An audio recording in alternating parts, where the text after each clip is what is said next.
Oh, that incredible voice, remembering the inspirational Paul O'Grady, who has very sadly died at the age of 67. Now, just time to tell you that India has welcomed the birth of 4 cheetah cubs more than 70 years after the animals were declared officially extinct there. The 4 cubs were born in the Kuno National Park Wildlife Sanctuary and, oh my goodness, they're gorgeous. To one of the females that came from Namibia last September. They're believed to have been born 5 days ago, but they were spotted by officials on Wednesday. Well, congratulations to Mum. Beautiful images, lots more on our website. I'm back with the context in a couple of hours' time.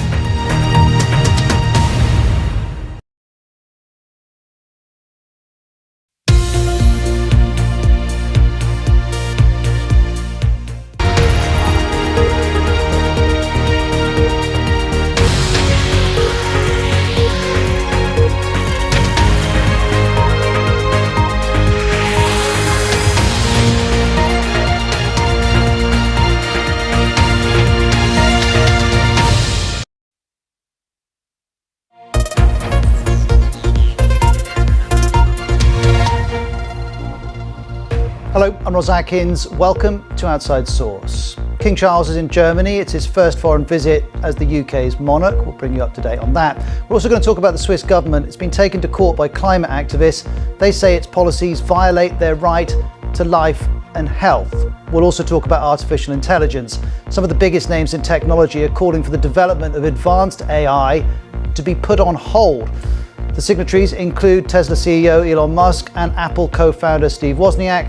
They're among those who are warning that AI could pose a threat to humanity.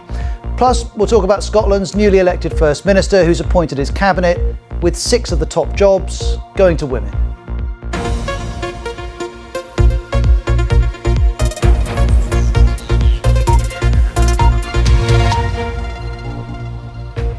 Okay, well, let's start in Germany. King Charles has arrived on his first state visit since he succeeded his mother as the British monarch. And these are the latest pictures we have. Just a quick warning, they do contain flashing images.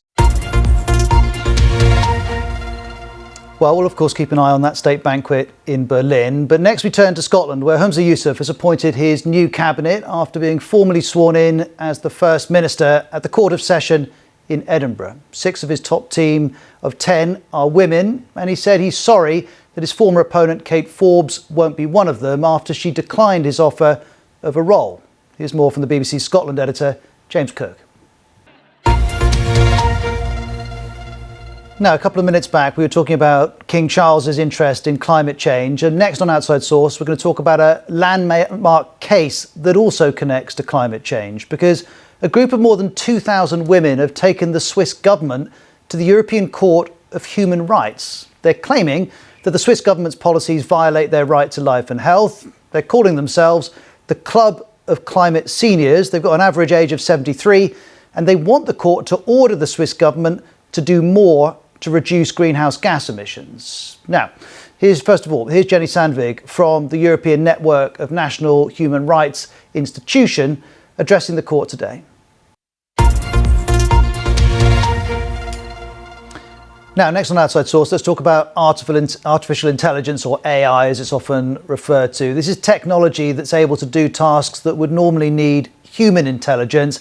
And there's a warning today coming from some of the biggest names in technology who are calling for a 6-month pause in the development of what they refer to as advanced AI systems. They say if that doesn't happen, there are potential risks to humanity. And the context here is that 2 weeks ago, the US-based OpenAI organization unveiled the most powerful AI system yet. And this letter is in part a response to that.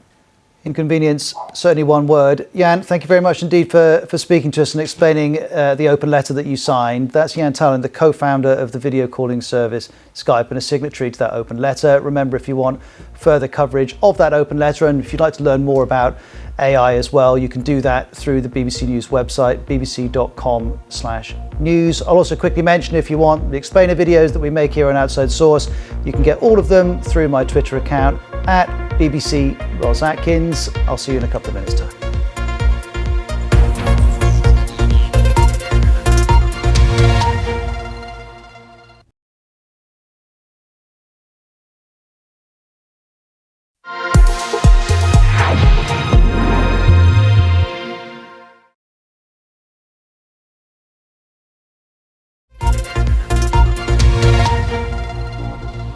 I'm Ros Atkins. Welcome back to Outside Source. Now, the UK has unveiled new plans to house migrants in military bases rather than hotels, saying it will save money and deter people from crossing the channel in small boats.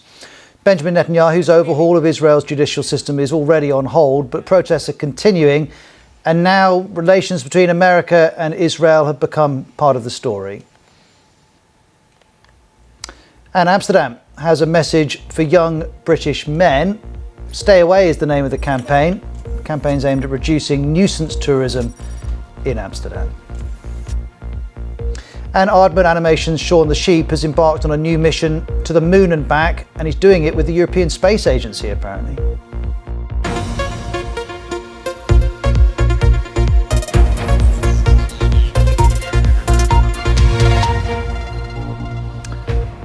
Let's start this half hour in the UK. The Immigration Minister, Robert Jenrick, has announced plans to move away from using hotels to house asylum seekers. Instead, the government intends to use disused military bases and says it's exploring the possibility of using vessels at sea. Now, let's bring you the latest development in the long-running controversy around Benjamin Netanyahu's plans to reform the judicial system in Israel, because President Biden has intervened. He's urging Mr. Netanyahu to walk away from these plans, walk away from these reforms, and bear in mind there have been weeks of protests in Israel over them. Let me play you some of what Mr. Biden has had to say. Well, we were talking earlier about a climate change case that's been brought before the European Court of Human Rights, brought by a big group of Swiss women. That's going to take months to play out. But here's another climate story to bring you, also involving a court, because following a long campaign by the Pacific island of Vanuatu, the UN General Assembly has asked the world's highest court, the International Court of Justice, to issue a legal opinion on the climate obligations of countries. Well, let's bring in our North America correspondent, Neda Tawfik, who's with me from New York. Neda, help me understand exactly what that means. Why is this significant, and what precisely is being asked of the ICJ? OK, Neda, thank you very much indeed for taking us through it. That's Neda Tawfik with us live from New York. Now, stay with me here on Outside Source. In a few minutes, we're going to talk about Aardman Animations, and in particular, that sheep, Shaun the Sheep. He's making a triumphant return from his mission to the moon and back, we're told, and it all involves the European Space Agency. We'll get into the details of that in a minute.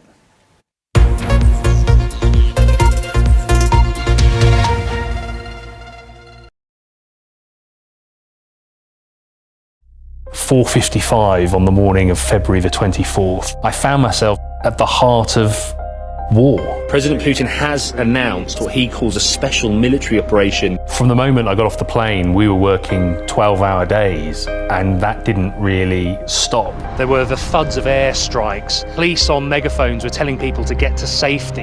As journalists, we will never truly understand what it feels like to have your home destroyed. It's another morning this week where a residential district like this has been struck with the fragments of an intercepted Russian missile. But the next best thing is for us to find those people and bear witness to what they have gone through.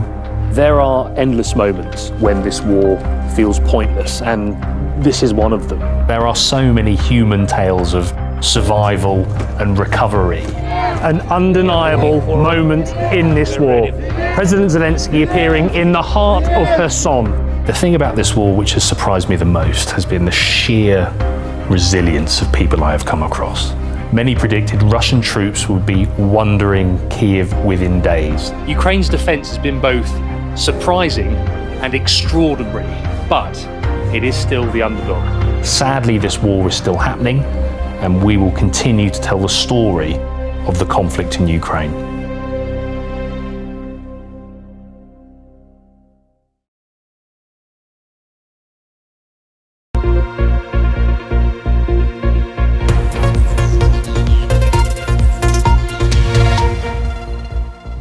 I'm Ros Atkins. We're here with Outside Source in the BBC Newsroom as usual. And next our focus is Amsterdam, because it's launched a campaign aimed at reducing tourism, or at least a particular type of tourist, young British men.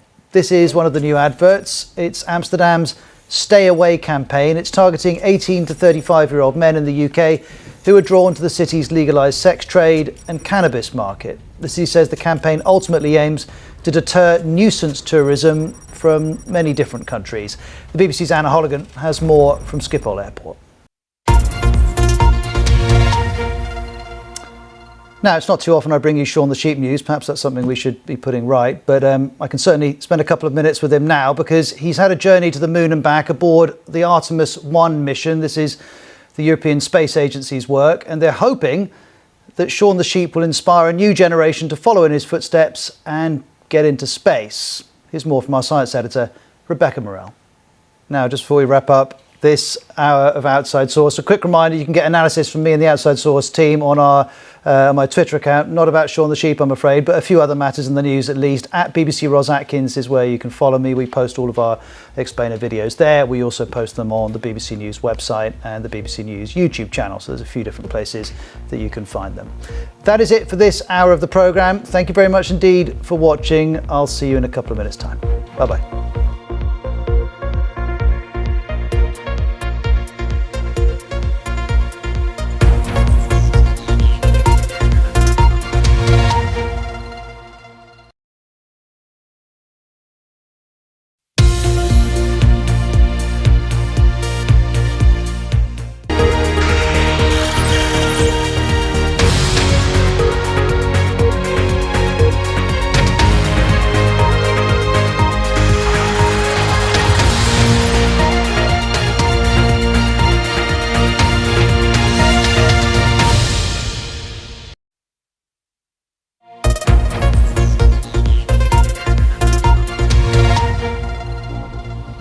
Hello, I'm Ros Atkins. Welcome to the BBC Newsroom. Welcome to Outside Source. King Charles is in Germany for his first foreign visit as the UK's monarch.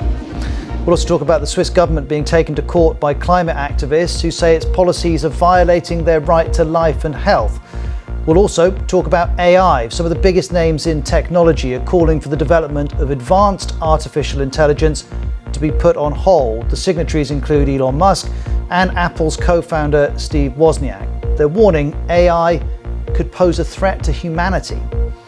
And Aardman's animation, Shaun the Sheep, has made a triumphant return from his mission to the moon, all done with the help of the European Space Agency.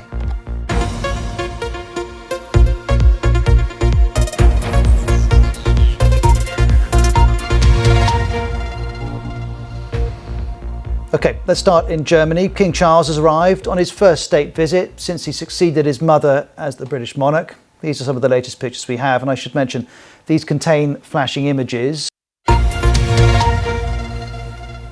Next on Outside Source, let's talk about a case about climate change that's drawing a lot of attention. A group of more than 2,000 women have taken the Swiss government to the European Court of Human Rights. They're claiming that the Swiss government's policies violate their right to life and health. This group is calling itself the Club of Climate Seniors. They have an average age of 73, and they want the court to order the Swiss government to do more to reduce greenhouse gas emissions. Well, first of all, here's Jenny Sandvig from the European Network of National Human Rights Institutions addressing the court today.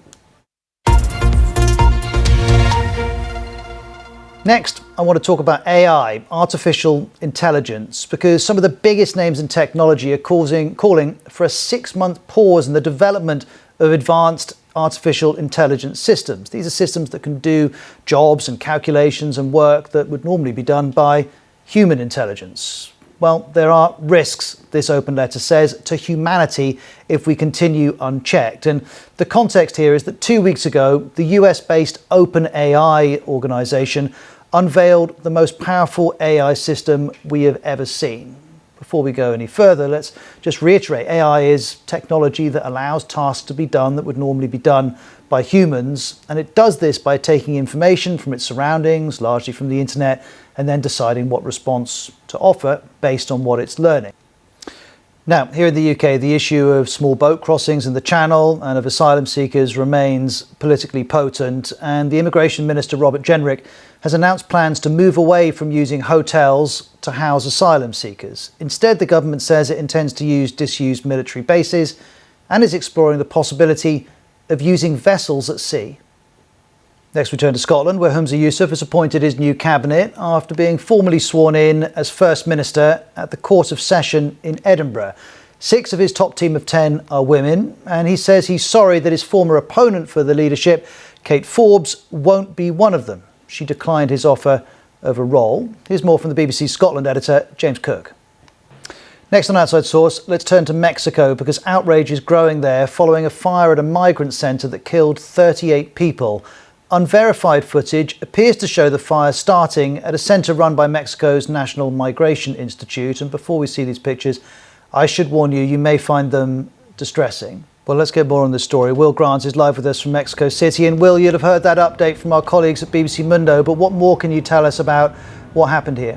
Well, thank you very much indeed for bringing us up to date. Will ends this edition of Outside Source. Thanks to all of you for watching. We'll be back at the usual time tomorrow. Till then, bye-bye.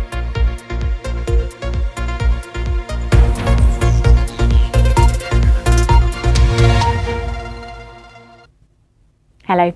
We've got some fairly unsettled weather across northern parts of Europe at